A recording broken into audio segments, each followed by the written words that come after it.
So hi guys and welcome back to your own valuable channel commerce tube. एक बार फिर से स्वागत है आपका अपने चैनल कॉमर्स ट्यूब पर। अब मैं आपसे ये नहीं पूछूंगा आप कैसे हैं, आप बहुत बढ़िया हैं, मुझे पता है मौज में कट रही है आपकी। क्यों? क्योंकि आप लॉकडाउन के फुल मजे ले रहे हैं। ठीक है, मतलब आपके हॉलीडेज हैं, लॉकडाउन तो नहीं है मगर आपके हॉलीडेज हैं, बहुत मजे से आप घर पर बिता रहे हैं अपना टाइम और बहुत अच्छी बात है, इसका यूटिलाइज करिए और खूब पढ़िए। ठीक है, एक बार फिर से हम आपके लिए एक वीडियो लेकर आ गए हैं आज आपके नेक्स्ट टॉपिक की। तो वीडियो स्टार्ट करने से पहले एडिटर साहब बच्चों को जल्दी से रिप्ले दिखाओ और फिर स्टार्ट करते हैं आज की वीडियो आएंगे। ठीक है, चलिए जी। Industry, it includes all those activities through which the raw material is converted into finished product or finished goods। अगर आप किसी भी कच्चे माल को, रॉ मटेरियल को कन्वर्ट करते हो फिनिश प्रोडक्ट में, फिनिश गुड्स में, तो वो क्या कहलाएगा? इंडस्ट्री कहलाएगा। तो चलिए स्टूडेंट, आज की वीडियो स्टार्ट करते हैं और आज की वीडियो का टॉपिक है हमारा कॉमर्स। आपको याद होगा हमने लास्ट वीडियो पढ़ी थी और लास्ट वीडियो में हमने बात करी थी किसकी? क्लासिफिकेशन ऑफ बिजनेस एक्टिविटीज की, और उसके दो पार्ट थे, एक इंडस्ट्री और एक कॉमर्स। लास्ट टाइम हमने सिर्फ इंडस्ट्री पढ़ा था, आज हम कॉमर्स पढ़ेंगे। तो बात आती है सर कॉमर्स होता क्या है? तो बेटा जी कॉमर्स का मतलब होता है वो सारी एक्टिविटीज जो आप गुड्स और सर्विसेज को सेल करने, ट्रांसफर करने और एक्सचेंज करने के लिए नेसेसरी होती हैं, उन सबको कॉमर्स कहा जाता है। तो चलिए पढ़ते हैं। It is a wide term. Commerce एक वाइड टर्म है जिसके अंदर कंसिस्ट करती हैं वो सारी activities, all those activities which are necessary for sale, transfer और exchange of goods and services. Sale करने के लिए, ट्रांसफर करने के लिए, गुड्स को या सर्विसेज को एक्सचेंज करने के लिए आपको जिन एक्टिविटीज का यूज में जिन एक्टिविटीज को आप यूज करते हैं वो सारी क्या आती हैं? कॉमर्स में आती हैं। तो it includes two types of activities. कितने तरीके की होती हैं? दो तरीके की होती हैं। Number first is trade and number second is auxiliaries to trade. Number first is trade and number second is auxiliaries to trade. पहले बात करते हैं ट्रेड क्या होता है। तो it refers to buying and selling of goods and services with the aim of earning profit. आप कोई भी गुड्स को या सर्विसेज को बाय कर रहे हैं या सेल कर रहे हैं और किस पर्पस के लिए? Earn profit, to earn profit. आपका मेन मोटिव क्या है? प्रॉफिट कमाना। तो ये ट्रेड कहलाएगा। क्या कहलाएगा? ये ट्रेड कहलाएगा। It helps in making the goods produce available to ultimate consumers। कह रहा है एक गुड्स जहां पर प्रोड्यूस हुई वहां से लेकर ये अल्टीमेट कंज्यूमर तक कैसे पहुंचेगी, इस सब में हेल्प कौन करता है? ट्रेड करता है। फॉर एग्जांपल सर, मैंने कहा असम की टी है। कहां की टी है?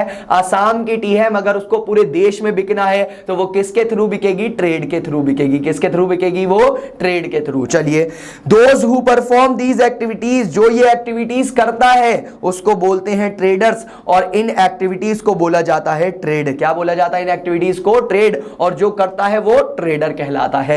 चलिए, it may be classified into two broad categories. इसको भी हमने कितनी कैटेगरी में बांट दिया? दो कैटेगरी में बांट दिया।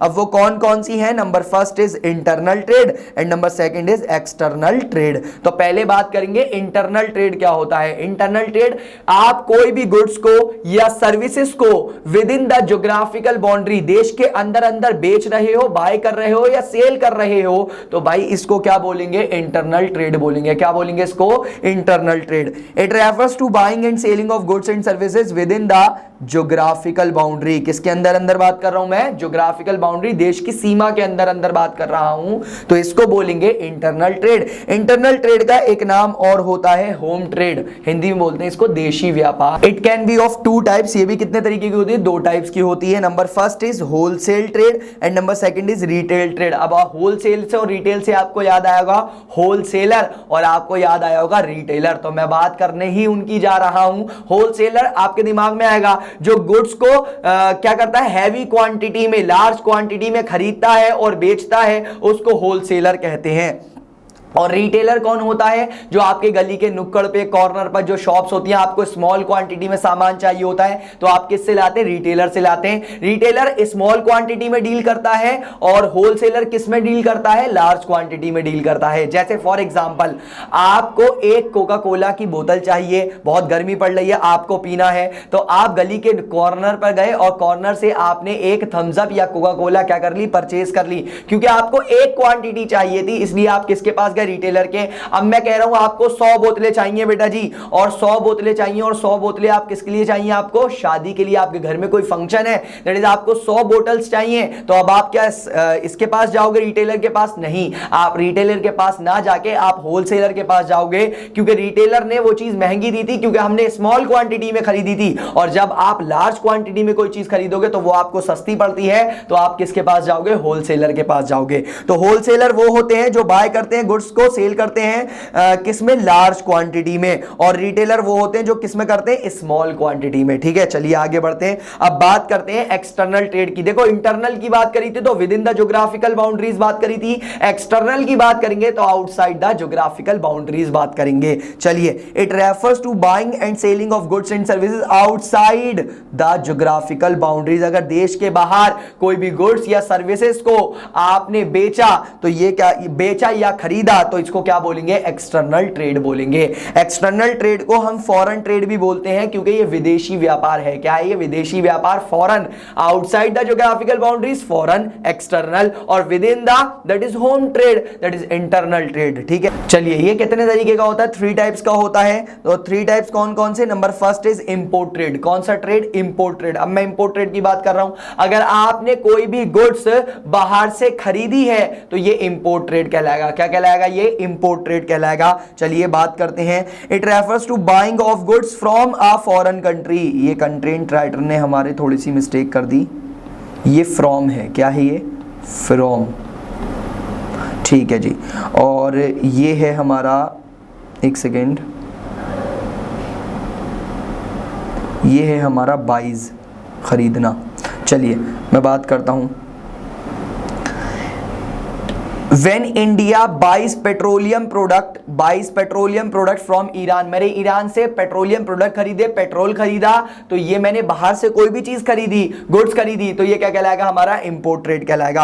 अब मैं बात करता हूं एक्सपोर्ट ट्रेड की। देखो, आया तो इंपोर्ट, गया तो एक्सपोर्ट। जी हाँ, it refers to sale of goods to a foreign country. आपने क्या कर दिया? कोई भी सेल कर दिया गुड्स को, कहां पर? फॉरेन कंट्री में, तो ये एक्सपोर्ट कहलाएगा। जैसे example, India sells cotton, clothes, tea, jute etcetera to foreign countries. India ये सारी चीजें कहां बेचता है? फॉरेन कंट्री में बेचता है, तो ये क्या कहलाएगा? हमारा एक्सपोर्ट ट्रेड कहलाएगा। अब लास्ट वन, ये ज्यादा इंपॉर्टेंट है, इसको ध्यान से देखिएगा। एंटरपोर्ट ट्रेड। एंटरपोर्ट ट्रेड बहुत आसानी से सुनेंगे, बहुत इजी है। It refers to import of goods for the purpose of export to other country.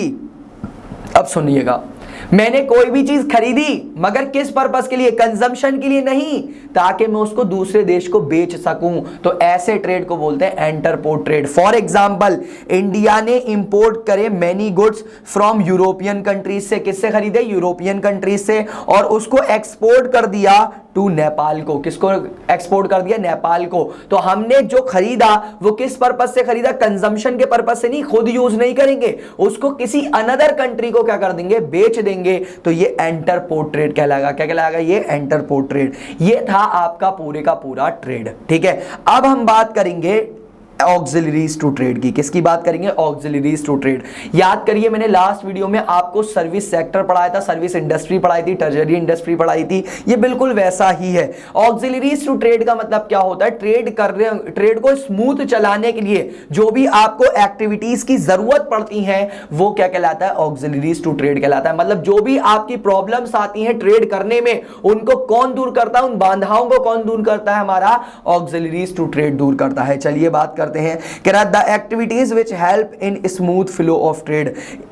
और वो एक्टिविटीज जिससे हमारा ट्रेड क्या करता है? स्मूथली फ्लो करता है, आराम से चलता है, दैट इज उसको बोलते हैं हम auxiliaries to trade. The common auxiliaries to trade are, कौन कौन से हैं? Number first is transport. Number first is transport. देखिए जी, आसाम में टी बनी, पूरे देश में बिकेगी, पूरे देश में बिकेगी, तो फिर उसके लिए क्या चाहिए? कुछ साधन तो चाहिए ना, कोई सोर्सेस तो चाहिए ना, जिससे पूरे देश में बिके, that's called transport. It refers to movement of goods from one place to another. एक जगह से दूसरी जगह अगर आपको कोई भी गुड्स लेकर जानी है तो उसके लिए आपको ट्रांसपोर्ट की जरूरत पड़ेगी। The next one is banking and finance. Business करते हैं, ट्रेड करते हैं, तो पैसे की जरूरत पड़ जाती है, तो भाई बैंक आपको पैसा देगा और फाइनेंशियल इंस्टीट्यूशन इंस्टीट्यूशन, ये भी इंस्टीट्यूशन ऐसे होते हैं जो उधार देते हैं, दैट इज प्रोवाइड करेंगे आपको क्रेडिट फैसिलिटी, उधार देंगे, लोन देंगे आपको एक्सेट्रा टू द बिजनेसमैन। किसको देंगे? ये बिजनेसमैन को उधार देंगे ताकि वो अपना बिजनेस रन कर सके।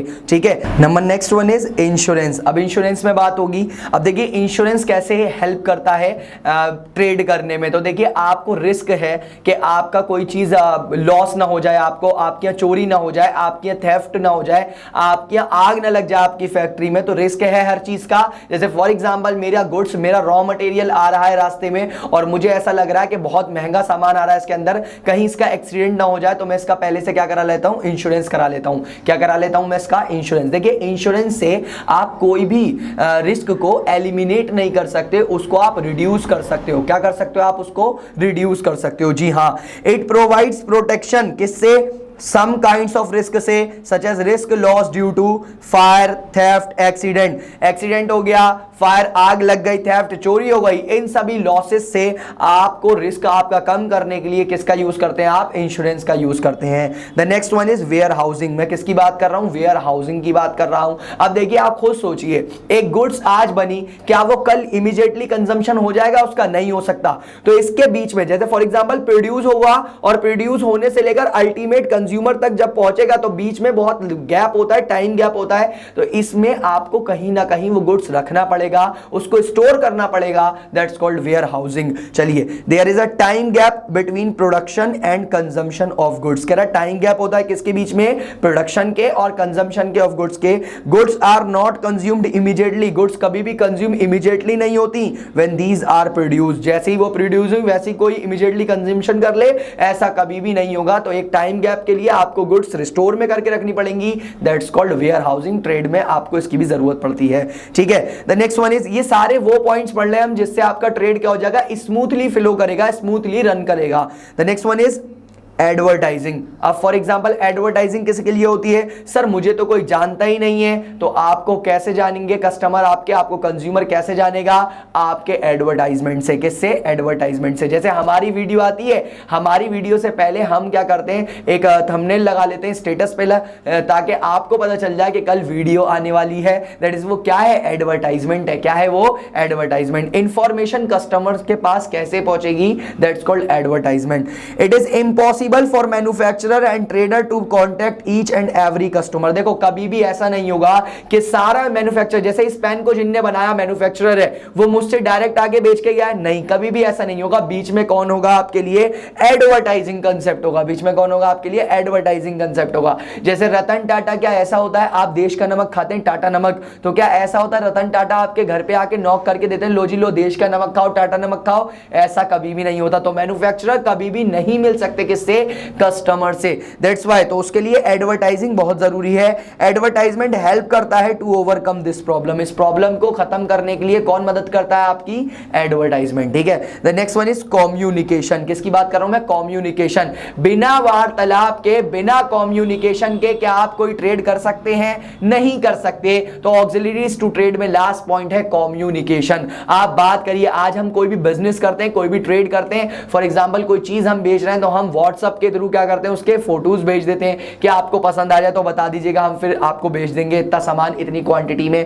That is it helps in exchange of information. Exchange होती है क्या? इंफॉर्मेशन एक्सचेंज होती है। किसके बीच में? प्रोड्यूसर के बीच में, कंज्यूमर के बीच में और ट्रेडर के बीच में। अगर इनके बीच में कोई भी एक्सचेंज होती है इंफॉर्मेशन, तो उसको हम क्या बोलते हैं? कम्युनिकेशन बोलते हैं। जी हाँ, एग्जांपल इसके लिए किस किस का यूज करा जाता है? पोस्टल सर्विस का यूज करा जाता है। The next one is telephone service का यूज करा जाता है, और आपका इंटरनेट तो आज आपको पता ही है कितना ज्यादा यूज में लाया जाता है। ठीक है, चलिए एक नया कंसेप्ट स्टार्ट करते हैं। यहां पर आपका कंप्लीट हुआ क्लासिफिकेशन ऑफ बिजनेस एक्टिविटीज, और क्लासिफिकेशन ऑफ बिजनेस एक्टिविटीज में आपने पढ़ा इंडस्ट्री जो लास्ट वीडियो में था, और उसके बाद आपने पढ़ा क्या?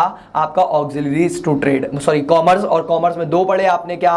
आज आपने ट्रेड पढ़ा और ऑक्सिलरीज टू ट्रेड पढ़ा। The next one, the next concept is role की बात कर लो या फंक्शन की बात कर लो। किसके? कॉमर्स के। कॉमर्स करता क्या है, उसके रोल क्या है। देखिए ये तीन कंसेप्ट एक दूसरे से लिंक है। सर्विस सेक्टर कह दूं, सर्विस इंडस्ट्री कह दूं, टर्शरी इंडस्ट्री कह दूं, या जो मैंने अभी पढ़ाया आपको that is auxiliary to trade, जिससे आपका बिजनेस या ट्रेड आपका स्मूथली फ्लो करता है। The next one is role और फंक्शन ऑफ कॉमर्स की बात करूं। देखिए कॉमर्स में बहुत तरीके की, बिजनेस में बहुत तरीके की, ट्रेड में बहुत तरीके की प्रॉब्लम अराइज होती है। पहले उन प्रॉब्लम की बात करता हूं कौन कौन सी।